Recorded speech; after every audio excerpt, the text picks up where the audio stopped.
मेरी दोस्त, मैं अब विदा लेता हूँ। मैंने एक कविता लिखनी चाही थी, सारी उम्र जिसे तुम पढ़ती रह सकती। उस कविता में महकते हुए धनिये का जिक्र होना था, एक की सरसराहट का जिक्र होना था। उस कविता में वृक्षों से टपकती ओस और बाल्टी में दुहे दूध पर गाती झाग का जिक्र होना था।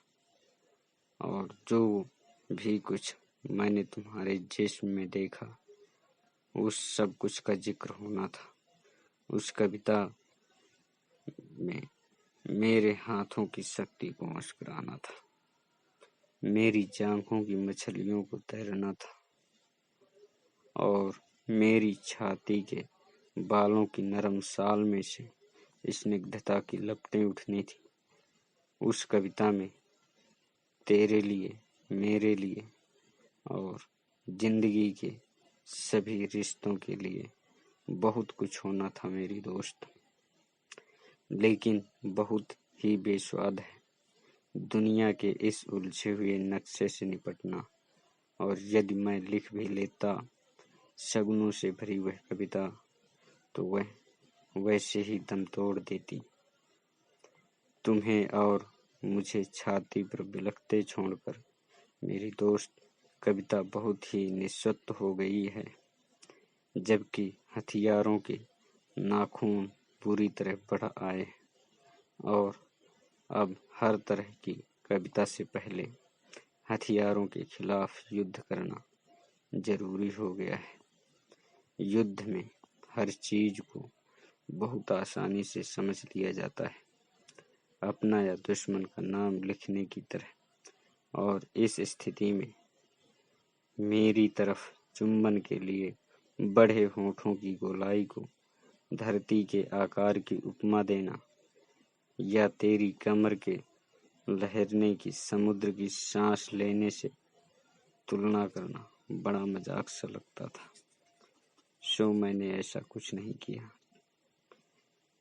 तुम्हें मेरे आंगन में मेरा बच्चा खिला सकने की तुम्हारी ख्वाहिश को और युद्ध के समूचेपन को एक ही कतार में खड़ा करना मेरे लिए संभव नहीं हुआ। और अब मैं विदा लेता हूँ।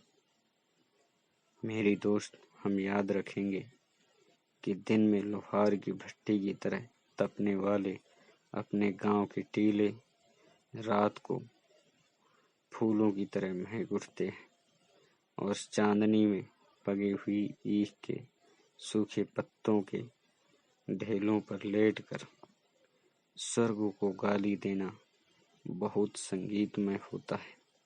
हाँ, ये हमें याद रखना होगा, क्योंकि जब दिल की जेबों में कुछ नहीं होता, याद करना बहुत ही अच्छा लगता है।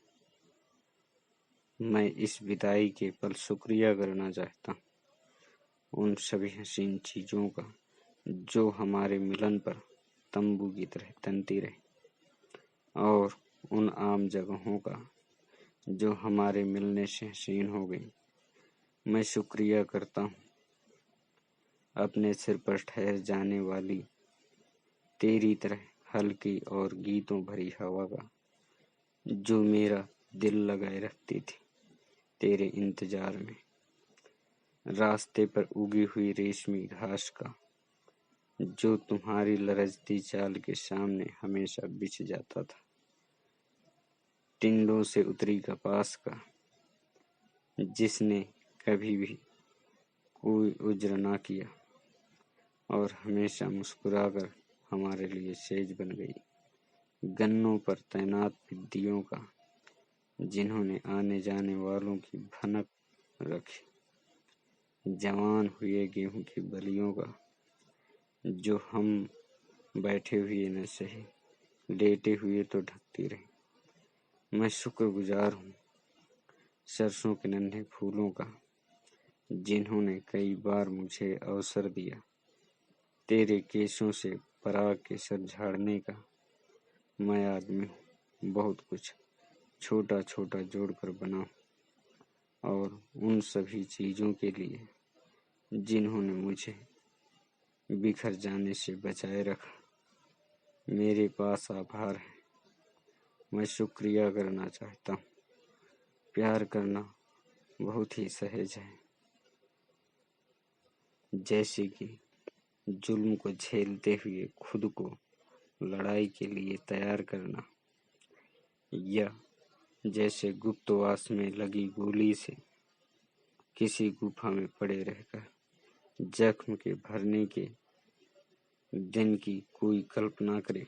प्यार करना और लड़ सकना, जीने पर ईमान ले आना मेरे दोस्त, यही होता है। धूप की तरह धरती पर खिल जाना और फिर आलिंगन में सिमट जाना, बारूद की तरह भड़क उठना और चारों दिशाओं में गूंज जाना, जीने का यही सलीका होता है।